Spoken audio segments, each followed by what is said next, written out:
Të njëjtën më 19 shkurt 2026, në Washington zhvillohet mbledhja e parë e Bordit të Paqes, një strukturë ndërkombëtare me iniciativën e presidentit Donald Trump, me qëllim diskutimin e strategjive dhe financimit të rindërtimit të ripit të Gazës mbas konfliktit të fundit.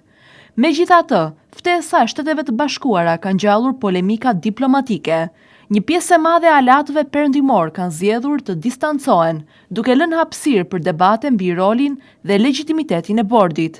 Vetëm 27 nga 50 vendet e ftuara kanë konfirmuar pjesëmarrjen, ndërsa disa të tjera kanë refuzuar ose janë duke shqyrtuar ftesën.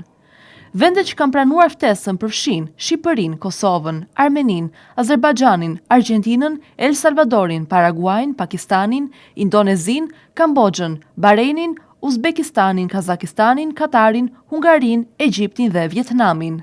Në nivel ministror do të jenë Jordania, Kuvajti, Emiratet e Bashkuara Arabe, Arabia Saudite, Maroku, Omani, Turqia, Bielorusia dhe Izraeli. Bullgaria do të dërgojë një delegacion të udhëhequr nga sekretari i përhershëm i Ministrisë së Jashtme. Përfaqësues të vendeve vëzhguese do të jenë Italia, Kipro, Greqia, Rumania, Korea e Jugut, Japonia, Holanda dhe Polonia. Mes vendeve që refuzuan pjesëmarrjen janë Komisioni Evropian, Vatikani, Zelanda e Re, Kroacia, Franca, Gjermania, Norvegjia, Suedia, Slovenia, Mbretëria e Bashkuar, Meksika dhe Ukraina. Australia ende po shqyrton mundësinë e pjesëmarrjes. Takimi ka nxitur kritika për mungesën e përfaqësimit palestinez dhe ftesat drejtuar udhëheqësve si Benjamin Netanyahu dhe Vladimir Putin.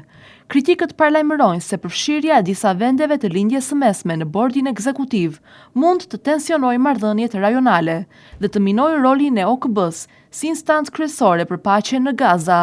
Në këtë kontekst, samiti në Institutin e Paqes do të shihet si test diplomacisë amerikane dhe i gatishmërisë së komunitetit ndërkombëtar për të gjetur një zgjidhje të qëndrueshme për rindërtimin dhe stabilitetin e ripit të Gazës.